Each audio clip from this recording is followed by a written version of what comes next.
আজকে সত্যি কি গাইস আমার ভিডিও থেকে টাকা ঢুকেছে, যার জন্য আজকে আমি এতটা খুশি। তো চলো গাইস পুরো ভিডিওটা দেখলে তারপরে বুঝতে পারবে। তো চলো গাইস শুরু করা যাক ভিডিওটা। So hey guys, welcome back to my channel. তো আজকে গাইস তোমাদের জন্য ডেইলি মতো ব্লগ নিয়ে চলেছি। তো গাইস আজকে সকাল সকাল উঠে বাড়ি থেকে বিলোনির উদ্দেশ্যে রওনা দিলাম। তোমরা তো জানো বিলোনি আমি কেন যাই, আর না জানলে কমেন্ট করে দিও, তো আমি বলে দিব পরের ভিডিওতে। তো গাইস ফাইনালি বরাতরি থেকে রওনা দিলাম আর বিলোনি এসে পৌঁছেও গেলাম। তো গাইস বিলোনি আসার পর আমি দোকানের উদ্দেশ্যে রওনা দিলাম। আর গাইস আমি আসার পথে কিন্তু আমি আমার বাইকে খরগোশ এক জোড়া কিনে দিলাম। খরগোশটা কেনার সময় আমি ভিডিও করতে পারিনি কারণ অনেক বেজাল ছিল তার জন্য। তো তারপরে গাইস আমি ফাইনালি দোকানে এসে পৌঁছে গেলাম। দোকানে এসে দেখি অনেকটাই ভিড় জমে রয়েছে কারণ কাস্টমার দুইজন এসেছে, তো দুইজন এসেছে আরো এসেছিল। তো এইগুলো কিন্তু আমি ভিডিও করতে পারিনি কারণ অনেক মানুষ অনেক ভিড় ছিল, তার কারণে আমি আজকে কিন্তু কামের চাপটা কিন্তু অনেকটা পরিমাণে পড়েছে, যার কারণে আমি ভিডিও করতে পারিনি। তো তারপরে গাইস কামটাম ছাড়ার পর আমার দাদাটা বলছে চল সিট কাভার গুলো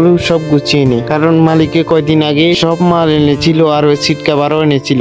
কত লম্বা দেখো গাইস সিট কাভারটা, আর সিট কাভারটা কিন্তু আমার মালিকে এনেছিল আরো কয়েকদিন আগে। আর গাইস এই সিট কাভার গুলো হলো যেগুলো বাইকের সিটের মধ্যে লাগানো হয়। তো গাইস দাদাটা সিট কাভারটা বিছানোর পর বলেছিল একটা বেলেট নিয়ে আয় আর সিট কাভারটা মেকান দিয়ে কেটে ফেল, কারণ এইটা অনেক লম্বা, তো এগুলো বটলে কিন্তু অনেকটাই লম্বা হয়ে যাবে তার কারণে। তো দাদাটা বললো গুছিয়ে নে, আমি কেটে দিলাম, এবার তুমি গুছিয়ে ফেলো। তো আমিও দেরি না করে গুছিয়ে ফেললাম। আর গাইস তোমাদের জন্য কিন্তু একটা খুশির খবর আছে। তো গাইস তোমরা কেউ যদি ঘড়ি নিতে চাও তো এই ঘড়িটা নিতে পারো। সাইডে দেখতে পাচ্ছ যে ঘড়িটা, তো গাইস এই ঘড়িটা কিন্তু রিয়েলমি কোম্পানি। তো রিয়েলমি কোম্পানি থেকে যেটা পার্সোনালি রিয়েলমি কোম্পানি থেকে বানিয়ে নেওয়া হয়েছে। এটার মধ্যে হার্টবিট ইত্যাদি ইত্যাদি জিনিস মাপা যাবে, প্রেসারও মাপা যাবে। তো তোমরা চাইলে আমার ফেসবুক আর ইনস্টাগ্রামের পিন কমেন্টের মধ্যে পেয়ে যাবে। তো তোমরা যাও ফটাফট বাই করো। আর গাইস এটা কিন্তু আমি পার্সোনালি ইউজ করি, তো তোমরা চাইলে যে আমার কমেন্টের মধ্যে আছে পিন কমেন্টে, তোমরা যে বাই করতে পারো। তো গাইস এরপরে আমিও দেরি না করে সন্ধ্যা হয়ে গেছে, তার জন্য আমি বাড়ির উদ্দেশ্যে রওনা দিলাম গাইস। আর গাইস আজকে কিন্তু অনেকটাই লেট হয়ে গেছে কারণ আজকে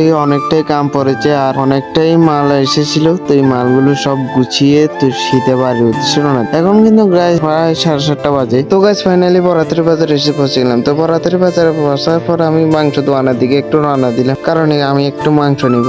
আজকে মাংস নিব, তার কারণ গাইস আজকে তোমরা এতটাই সাপোর্ট দেখাচ্ছ যার জন্য আমাকে ফাইনালি ফেসবুক থেকে ফার্স্ট পেমেন্টটা দিয়ে দিল। তো ফেসবুক থেকে ফার্স্ট পেমেন্ট দিল, তার কারণে মামা বলছিল 1 কেজি মাংস নিয়ে সবাই মিলে পার্টি করে। তো আমিও বলে চলো আজকে যত পেমেন্ট আসলো তার জন্য আমরা সবাই পার্টি করে। তো গাইস আজকের জন্য ব্লগটা কিন্তু এতটুকুই গাইস, আবার নেক্সট ব্লগে দেখাবো, ততক্ষণ বাই গাইস।